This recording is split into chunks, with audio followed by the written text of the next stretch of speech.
What's up, family in Christ? So I just had a really quick dream, and then the Lord wanted me to put this out. It could be encouragement. Well, it is encouragement actually for what God is about to do. And then He had gave me like the interpretations of it. He wanted me to look it up, and then He confirmed each one that was accurate of what I saw in the dream. So in this dream, I was just like it was in like the wilderness. It was a wilderness place, trees and just land, and it was a lot of animals. It was probably, I don't know, I couldn't name them all, but the only animals that I saw was the black bear, the lion, I don't know, this little skunk looking thing, I don't know, but so I was in this wilderness place, and it was more of us at first, but then they just like fled off, like they just ran, like and they were just gone, and it was like two of us left. And then all of a sudden, I saw a lion on the other side of the street that we was crossing. Like, it was the wilderness, and then it was like a highway. And then on the other side, and it was like another wilderness, and it was like a lion. So when I had saw that, I feared, and I had turned back. But, like, when I turned back, I was met by, like, a black bear and, like, I guess that lion had caught up, I guess, when I had looked back. But then I was just running, and the bear started to chase me, and I started running from it. But I started running from it in fear. Right? And just all of a sudden, I just snapped out of it. Like, I came to my senses, and I just called on to God and to Christ. And all of a sudden, the fear just left. It just left. And I had set my face, like, strong, and I had crossed my arms, and I just, like, kind of stood my ground. And then when I did that, the bear had snatched me up. He had snatched me up by the leg, and he started carrying me away. But as he was doing this, I was going, like, higher or something like that. And then while I was in the air, I had caught upon Jesus again. I saw like a bird flying. I saw a bird fly right past me as soon as I did it. I saw it coming out of like the clouds type of thing. It was just out of nowhere, and I saw it fly right past me. It's like a pelican. It looked like, or like a stork, or maybe a pelican, because it had like a bigger beak. But it flew right past me. And to tell y'all, I felt no pain when the bear snatched me. Like, I felt no pain at all. There was no pain. And usually in a dream, like, I felt pain and like certain like being stabbed and things like that. I felt it, but like with this, I did not feel no pain at all. But and then I don't know. I think the bear just kind of let me go. And then when I was down, or not like down, when I was on my feet again, it tried to attack again. But I think it was a lion this time that tried to get me. But like I called upon God before. Remember that. And then as the lion tried to come get me, it was this horse, or like some like mule or horse or some type of horse animal had came and rammed it from getting to me, like protected me from it protected me from the lion and the bear, I guess. And it protected me, and it just rammed it, and it didn't touch me, right? And this can like mean many things, like mostly trust. You know what I'm saying? Trust in God, and He got you through anything. So. And then after that, I was like, just the scene kind of changed, but we were still in the wilderness though. And I was just on this computer all of a sudden, and the Lord had highlighted the number 233 on the computer. And then after He highlighted the number, like He started tapping me in my leg, even in a dream, not like nudging me in my leg in a dream. And I just started to wake up. Like I just started to blink. Like I don't know. All of a sudden, I just knew I was about to wake up, and I didn't want to. I tried to put myself back into the dream because I felt like He had more to share. But as soon as I thought of it, like as soon as I thought about waking up, that's when I kept blinking, and then I kept seeing like my actual room. I kept seeing it, but it was like fading, the dream into the room. It was just fading. Every time I blinked, I just woke up, type of thing like that. But that was pretty cool though. But so when I woke up, I looked up 233 in Strong's, right, and that means to salt. Here, hold on, I'm gonna just look up the full thing, because it was more of it written too. So I'm gonna look it up. So it's to salt, right? And it said the usage is I sprinkle with salt of sacrifices or of those who offer sacrifice, to keep fresh and sound and so acceptable to God, right? I don't know if I should read this one, but yeah, so that's what it meant, right? So as I was reading this, like as I was on the Strongs, like the spirit of God, right? It just said rejuvenate. I heard rejuvenate. right in my mind, like clear as day. I heard rejuvenate. So I'm not gonna lie, I didn't really know what it meant. Like I knew the word, but I didn't know what it meant.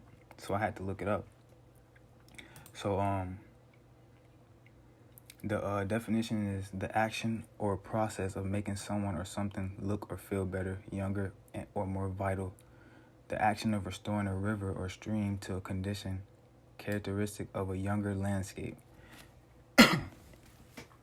So then, and some synonyms are to revive, revitalize, renew, regenerate, restore, breathe new life into, make someone feel young again, revivify, reanimate, refresh, reawaken, rekindle, put new life into, put new heart into, add some zest to, put some spark into, kickstart, uplift, reorganize, reconstruct, renovate, overhaul, revamp, and modernize. So then the Lord, he had led me to this website, and they were just talking about really just confirming everything that he's doing right now and is about to do. Matter of fact, it's here now. I'm just saying it's here now. That's what I'm gonna say. It's here now, and he's about to perform it. So, and I'm gonna just read what I saw from the website he had led me to. Oh wait, hold on. At first, I wanna look up. I wanna share the interpretations of like the bird and the bear that he had gave to me. He had like confirmed when I had looked it up. He just confirmed it. He just nudged me in my leg when it was true. So the dream of the flying bird, right? And it says the dream of a flying bird symbolizes freedom. It is one of the greatest desires of each person. They want to be free. Perhaps one of our most profound ideals is to enjoy the light of heaven.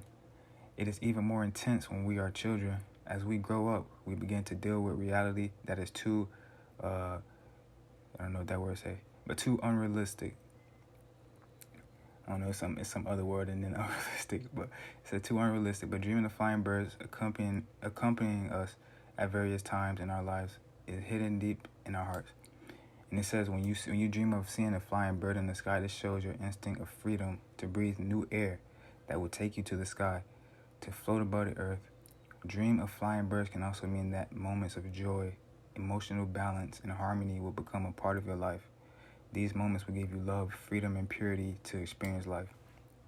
Right? So, and then the black bear, right? And he confirmed this too. I know many of y'all might be experiencing this even now. So it says, to dream of being attacked by a bear may reflect feelings about conflict in your life with a dominant, jealous person. Feeling attacked for your independence, feeling attacked by someone who wants to steal your ideas of freedom, feeling attacked by someone who doesn't want you to have friends, feeling attacked by someone who doesn't like you to have financial freedom, feeling attacked by a jealous partner or family member, fearing yourself, being forced to be alone, conflict with someone who thinks they are better than you, conflict with someone who doesn't like you owning or controlling property, a powerful, greedy person who doesn't like sharing with you and will attack you in all their strength to avoid having to share with you, terrifying jealousy of you, overbearing, selfish parents or authority figures. Right? And I mean, I know that can resonate with a lot of us. So them are the interpretation, and take this up with God too as well, family. But so back to the rejuvenation thing, right? So it says, you are moving into the manifestation of the new that God is doing in and through you. He is rejuvenating you. You won't even recognize yourself. You will have so much peace, so much joy, so much strength, so much clarity, so much direction, so much passion, so much excitement and hope for the future, so full of hope, so full of expectancy as he rejuvenates you by the power of his Holy Spirit. And I don't know, you can see how this all is kind of connecting with each other. But then it says, he is healing wounds and traumas of the heart and soul. He is healing things from the past, things from the childhood. He is breaking chains. He is shattering strongholds. And he is releasing the fire of his love, the rejuvenation of his spirit that is going to release and reinfuse you with strength. Many are going to feel restored to their youth. Instead of feeling heavy laden and so weary, feeling the energy and excitement of youth has gone, the Lord is restoring that strength that many of you will feel young again. No matter how old you are, you will find new strength. And then it gives the Isaiah 40:31, it says, "Yet those who wait for the Lord will regain new strength. They will mount up with wings like eagles. They will run and not get tired. They will walk and not become weary." So then it say,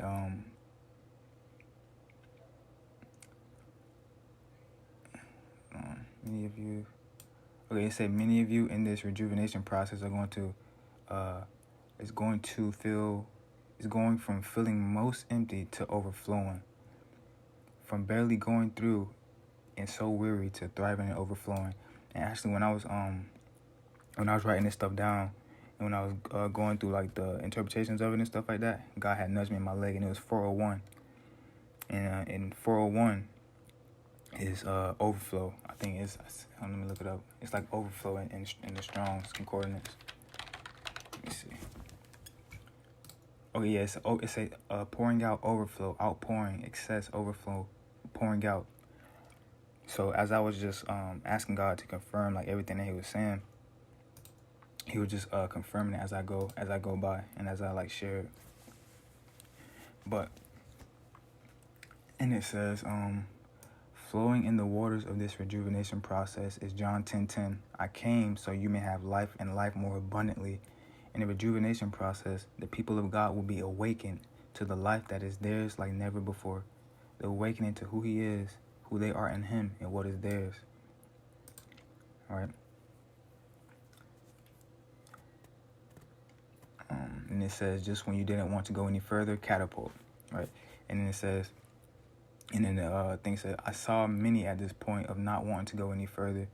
Such deep weariness and struggle, so many trials, opposition, and hardships without the feeling of relief. God is now bringing rejuvenation, which will not only restore and renew you, but catapult you further than you have been before. You will not only be restored and renewed, but you will be added to. The enemy has been screaming that this is the season of subtraction, but the truth is the Lord is decreeing that this is the season of multiplication. This is the season of the cherry on top. You can have your cake and eat it too. In the rejuvenation process, you will taste and see that He is good. And then it gave Psalm 34:8. And it says, and there will be a momentum of breakthrough and blessings all around. And it gave Amos 9:13 through 15. As you have delighted in Him, He will give you the desires of your heart. And in Psalm 37:4. And this is just everything that He's been confirming to us, like constantly. Everything He's been confirming to us. Right, and then fear is leaving. Just all these things that we struggle with, our burdens and everything is just about to leave. Like God is about to do it. It's even here now. I'm not going to say it's soon, but I'm going to say it's now. Believing. But then it goes on to say, He has prepared the feasting table. Where there has been fear, the Lord is breaking it and washing it away in the rejuvenation process, and you will have a feast. Increase and abundance springing forth all around. At the feast He is laying out before you, you will be given clarity, direction, and insight for the direction He is leading you. And it is going to ignite you with great excitement, joy, and burning sense of He is not only fulfilling your dreams, but with increase. Right? And then remember the dream of me fearing, and then all of a sudden I just called upon God, and He just took it. Right? And it showed that bread that represents freedom. Freedom from fear, freedom from attacks from these jealous people, just whether it be a friend or family, just these people. He's just setting us free from it. And many of us know that many of us are going into our promised land. We've been through the wilderness. We passed the trials, and we're just going to the promised land. And God is going to set us up in these places. We endure evil, right? He's going to set us up in these places for His kingdom. And He's going to increase us in these places. He's going to, bring us forth. Bring us forth now. You know what I'm saying? It's only going to get darker and darker, but we're going to be the lights of the darkness. But then it says, over the past little while, the turbulence has left many feeling the weariest they have ever felt. I want to encourage you, do not give up. The Lord has seen how many of you have come to a point where you don't want to continue pushing through. The temptation to run and hide has been strong, but I prophesy of you that you are perfectly positioned right now for the greatest rejuvenation of your life by the power of His Spirit. And then it says, so much is going to change suddenly. and you will be changed. You will be forever changed by what He is about to do. In the season of rejuvenation, you are a new creation. You have been made completely new. You are now going to step further into the revelation and manifestation of the new that is upon you. In the rejuvenation process, the grave clothes are coming off. Resurrection power is being released in you, through you, and around you in this process. Where there have been so much death around you, so much of the thieving spirit coming against you, you are now going to know life, and more life all around you, found in Jesus. The season has changed and the atmosphere is pregnant with change. Everything is about to change in the most glorious of ways. Joy is the confident expectation of what He is going to do and that He is in control. You are going to know and feel that burning conviction again. But also in this season, in the rejuvenation process, you are going to know supernatural strength, excitement, passion, and the feeling of joy and laughter as you move forward into your new land and territory. So now we're just claiming territory. He's going to put us out, and we're going to claim these territories and give His name the glory for it, and then shed His light through them. So then it says, the heavy burdens and heavy yokes are falling off. You will know the deep peace that surpasses understanding. The chains are breaking. You are moving into the new land. You are moving into the land called new, totally changed and rejuvenated by His Spirit. Hallelujah, bro. This is amazing because it's just confirming everything that He's been showing us. But then it says, the last thing it says, from what He is doing in you and in your life as you move into the new land, you're going to look nothing like you used to in many areas of your life. You will look and be completely transformed, and the land your feet shall tread in shall be brand new and full of joy. So, yo, if that's not confirmed, I don't know what is. Right? And then, I just want y'all to read also Isaiah 34:2. Just the Lord just always being with us through the fires and through the waters and things like that. But that's it, y'all. Just be encouraged, continue pushing, continue going forward, because that time is now. It's definitely not the time to look back into sin right now. It's not the time to look back into sin. It's not. It's really not. Because we know blessings and judgment is coming. Do not fall on that bad side of judgment. You know what I'm saying? We've been praying for many of our families and continue praying for them. But we know that, God forbid,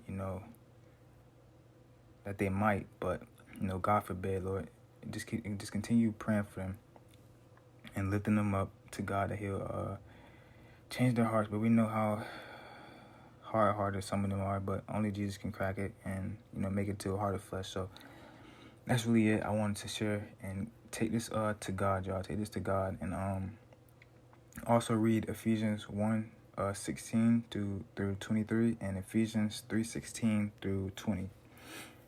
But that's really it, what I wanted to share. Like I said, take this up with the Lord for confirmation. And I